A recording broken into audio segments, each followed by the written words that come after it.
I just bought a movie camera, 8mm movie camera in the PX. This was taken on probably around April the 4th. That was right after we got ambushed and lost Lieutenant Hata. This is Bronco, LZ Bronco.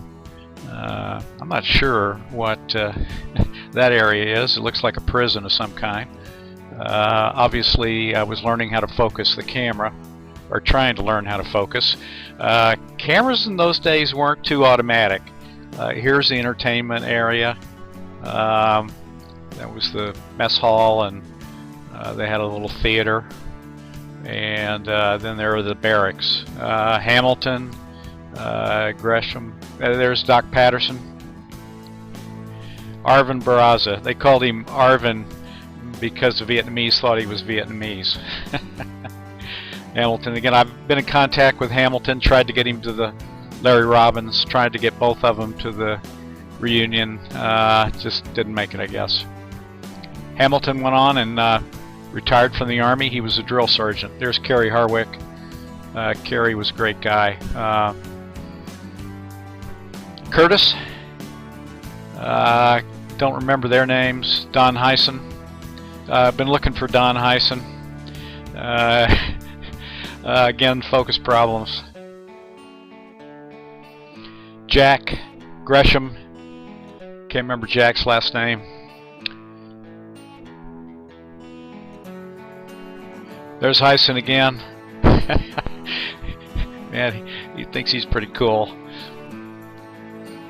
Ron Griffin. I've been in contact with Ron Griffin.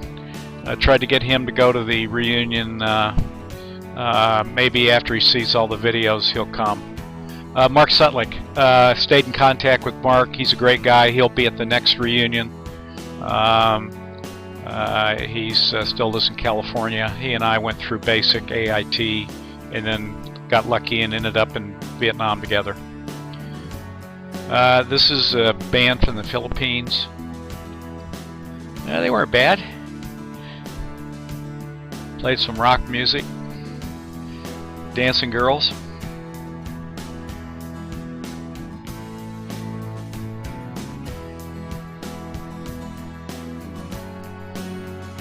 This gal was kind of the leader. She was a character. Had some funny routines.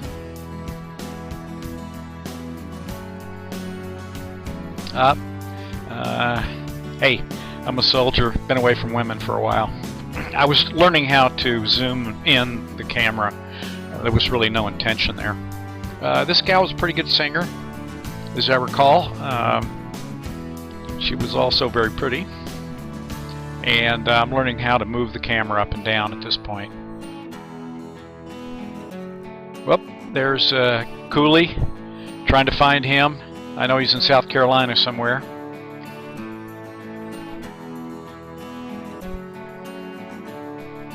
He's a dancer, isn't he?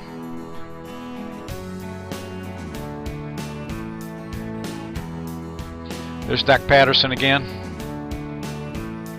Now he can dance. That's outside of Bronco. It's funny.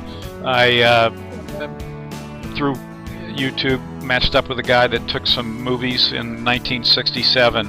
He was in the 3/4 Cav armored unit, and he's got pictures the exact same spot with tanks and armored APCs going down that road. He also was. They were at Liz for a while. So there's Tex Garza. He was at his first reunion. And here we are with the entertainers, getting to talk to them. And again, I'm learning how to zoom in and zoom out and move the camera. Hey, hadn't been around women in a long time. There's Steve Linnell, Sergeant Linnell, Holt, and I'm not sure who the other guy, that may be Coach Middleton.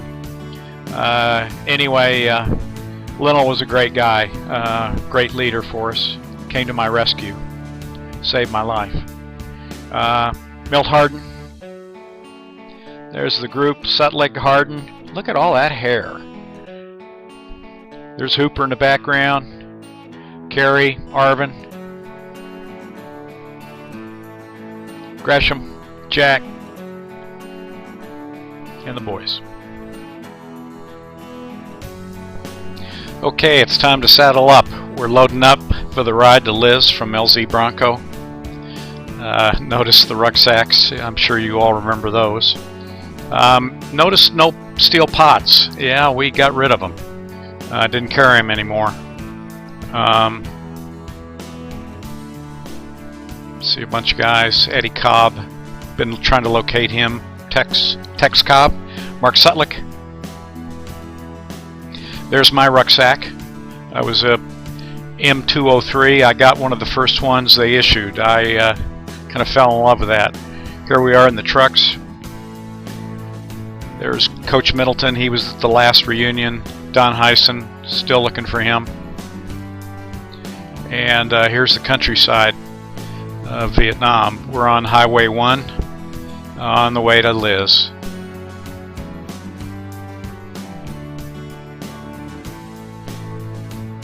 That's Bronco, looking back to Bronco. So we're in Duck Pho at this point. And there's the highway vendors. Highway, yeah, it's kind of a joke. I'm sure for you guys that were there in 67, 68 in that area, things hadn't changed much. Always amused me to see them overload those jitneys. There's the ladies. Must be leaving school. There's a dead VC. That's the school. I think that was a kind of like a high school or something. That's Liz in the background.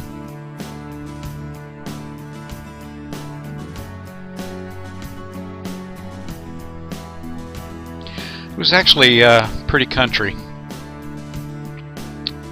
Now you can't forget that. That's the old bombed out or church. Don't know exactly what happened to it, but I've got pictures in 1967. It doesn't look much different. And there's a community, homeowners association, I'm sure.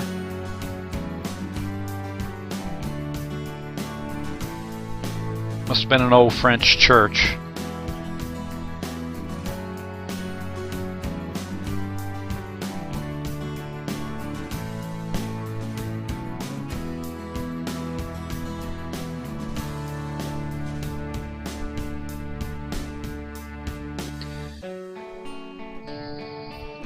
Living arrangements for the Vietnamese wasn't the greatest in the world.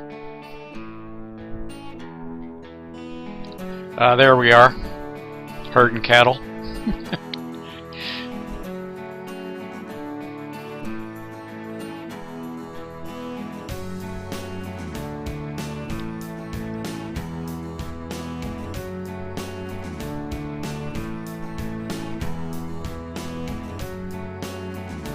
More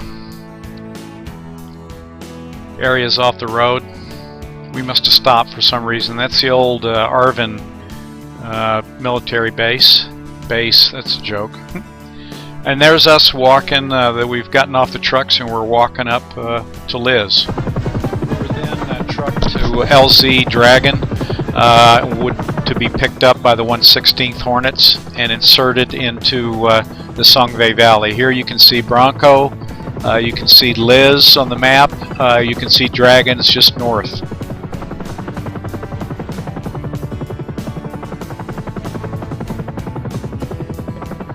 Saddle up, waiting for the 116th Hornets to pick us up. You can see there's my rucksack. I was a 203 Grenadier. That was when that weapon first came out. I didn't want to carry a 79 because there was no rifle with it, but ooh, somebody was taking something into the bush. Rex Cowan, trying to locate him. There's all the Coke kids that came out to sell us whatever they sold us. This is on LZ Dragon. It was just north of LZ Liz.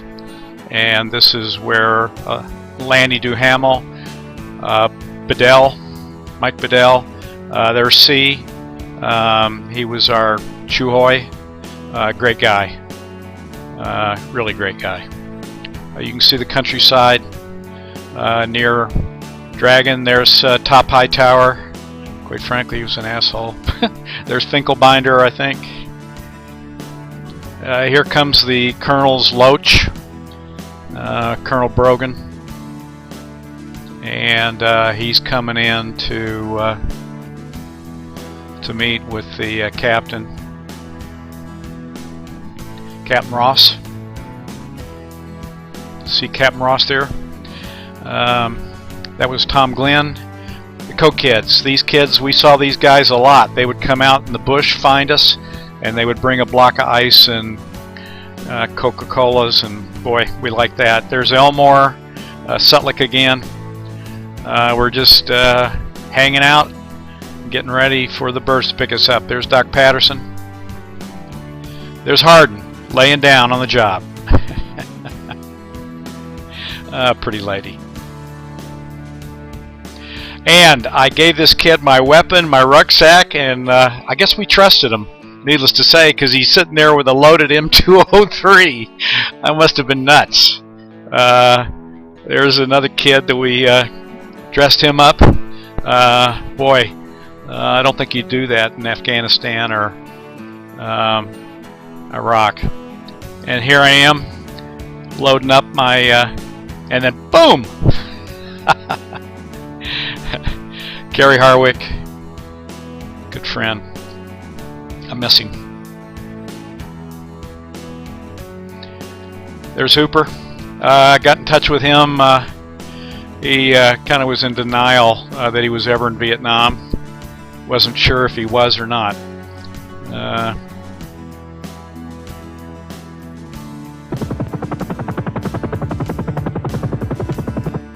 Get on the birds. Well, birds came to pick us up. Here's one of the first 1/16th Hornets landing. I picked up all my equipment, put it on, got the camera in the right hand and my 203 in the left hand, and I'm running to the bird. There's the bird next to us. That's the pilot. I've got in contact with him. That's Norm Rogenbach. I found him about a year ago.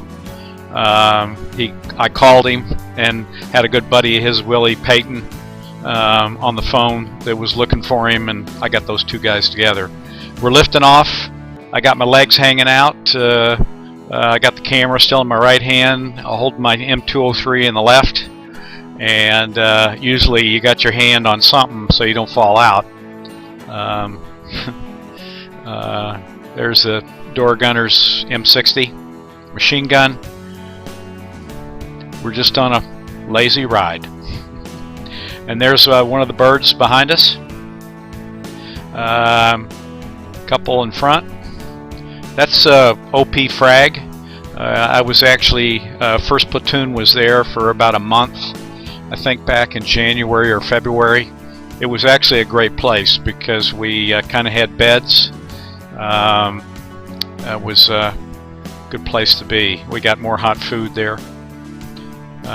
Anyway, we're headed to the Songve Valley. This is April the 10th, 1971. The Songve Valley is a place we didn't want to go to. It was a haven for NVA. It was probably one of the worst spots, at least in our area of operations. It was pretty though. I'd gotten back from R&R.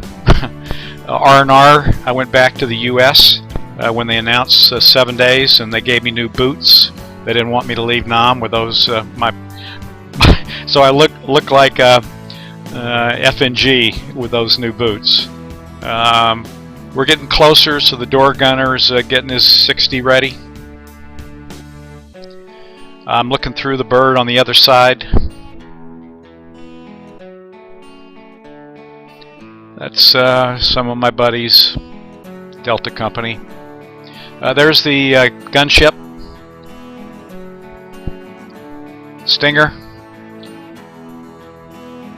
Sorry for the bumpiness. I asked the pilot to kind of keep it steady, but he wouldn't listen to me. I've been told by the History Channel my videos taken by a grunt, taking a movie camera into the field, are extremely rare.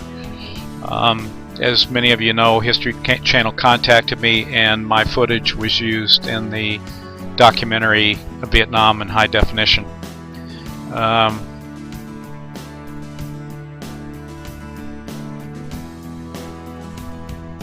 Got back from Vietnam, threw everything in the closet, and for 30-something years I blocked it all out, and was lucky I found them.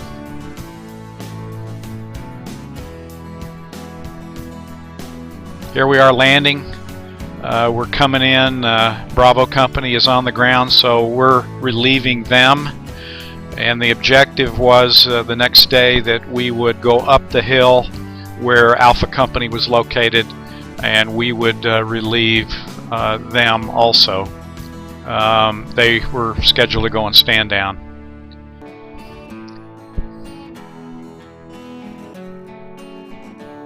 There's Bravo Company leaving. Another gunship. I was on one of the first birds to land, so I was able to get some pretty good shots. There's another formation ready to come in. Here's a couple birds getting ready to land. Fortunately, it was a cold LZ, so they must have rattled everybody. There was a lot of artillery and gunships going in before we landed, just to make sure that we didn't get ambushed. Here's a bird landing, and LTD, Lieutenant Tony DiCamilio, is there giving me the peace sign. He's a great officer. We loved him. I've got in touch with him. I can't seem to get him to come to the reunions, but maybe in the next 2 years, hopefully he'll see these videos and he will come. Now, he's a photographer up at Yale University, and he ought to appreciate this stuff. See the red smoke?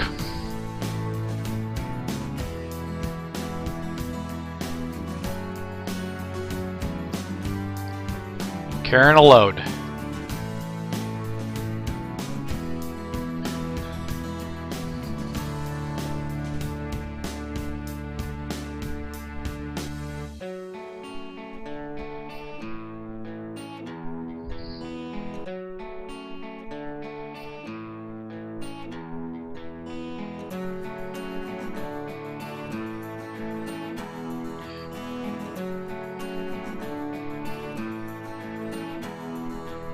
Lifting off the birds.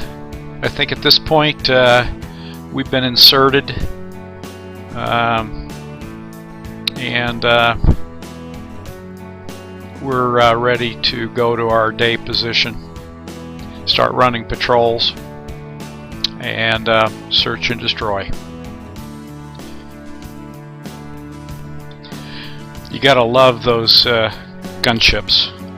When you needed them, they were there, and they could make the enemy run pretty damn quick.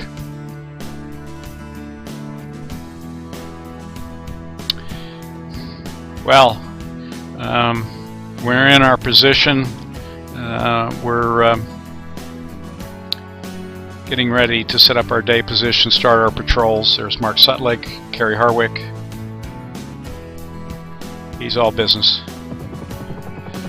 We were dropped at the bottom of the mountain in the flatlands, and the whole idea was we were going to hump up the next day and relieve Alpha Company, who was at the top of the hill. They had been there for a number of days. It was Easter Sunday, and we were actually told there was going to be a ceasefire. We got up that morning, and we found out the chaplain was going to come out and give us Easter Sunday services, which he did. We got a hot meal, and then one of the birds came in to pick him up and take him up to Alpha Company and do the same for them. I'll never forget what happened next. When the chaplain's bird came back to pick him up, I turned to Mark Sutlick and I said, I don't feel good about this. We were watching. I mean, they weren't too far above us. And all of a sudden there was explosions, and the NBA ambushed, blew up the chaplain's bird, and all hell broke loose. Dolphin 21, that was the chaplain's bird, was hit by either a M79 or an RPG, and the men of Alpha Company courageously assisted the crew and passengers as it exploded 5 times. The attack was extremely well coordinated. They hit Alpha Company with small, large caliber automatic weapons, satchel charges, grenades, and M79. Unfortunately, when it blew up, the blades were still whipping, and it got several of the men of Alpha Company. At this point, we had to sit and watch all this happen. We were pretty angry that we weren't rushed in. The Phantoms were dropping 500-pound bombs. It was a nasty situation. Alpha Company rushed in reinforcements on Dust-Off 54. And then men from Bravo Company were flown in. The lieutenant that led them, Tom Dolan, is a friend now. Been contacted by everyone listed. Dale Spratt, talked to him. Very sad situation with him. When he came in to take out bodies, he looked in the back. He was getting ready to lift off, and he looked back on the floor. There were some ponchos covering some of the bodies, and the rotor whip knocked one of the ponchos off, and he saw that it was his crew chief, his normal crew chief. The guy had volunteered to take the chaplain out, and his friend and crew chief was killed. Because I posted these videos in tribute on YouTube, they've been seen by over 2.5 million people, and a lot of people that were involved that day found the videos, watched them, and got in contact with me. One in particular was the captain of the chopper that was shot down. 7 days after he contacted me, the pilot, Bob Chipley, and his wife were sitting in my living room reminiscing those days. It was pretty emotional. The battle lasted all night. Shadow came in and with their 4 miniguns, and we were up all night. It was very dramatic, and we sat there wanting to go to the rescue and never got the chance.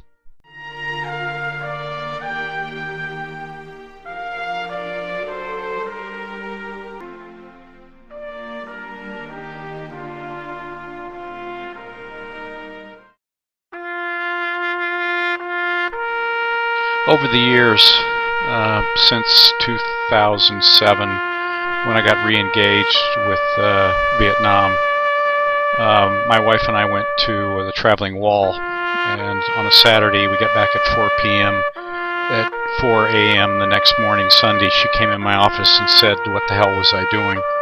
And I said, "I've been in technology for 25 plus years, and I had not Googled or tried to find out anything about Vietnam or my unit." And I found my unit. I found guys that I hadn't talked to for a long time, and that changed my life. I've been contacted by the family and friends of the people listed here. It's been painful, but I felt it was my duty to talk to them about what happened that day. The Army didn't really explain to them how their loved ones were killed, and I felt it was my duty to bring closure to their lives. It was very emotional, though. The film I took that day has been in 4 documentaries. It's really changed my life. I'm focused on finding guys and bringing them together and helping veterans, no matter Vietnam, Afghanistan, Panama, whatever. I would really appreciate it after watching this if you would say welcome home to a Vietnam vet. We never got one, and it's hurt us.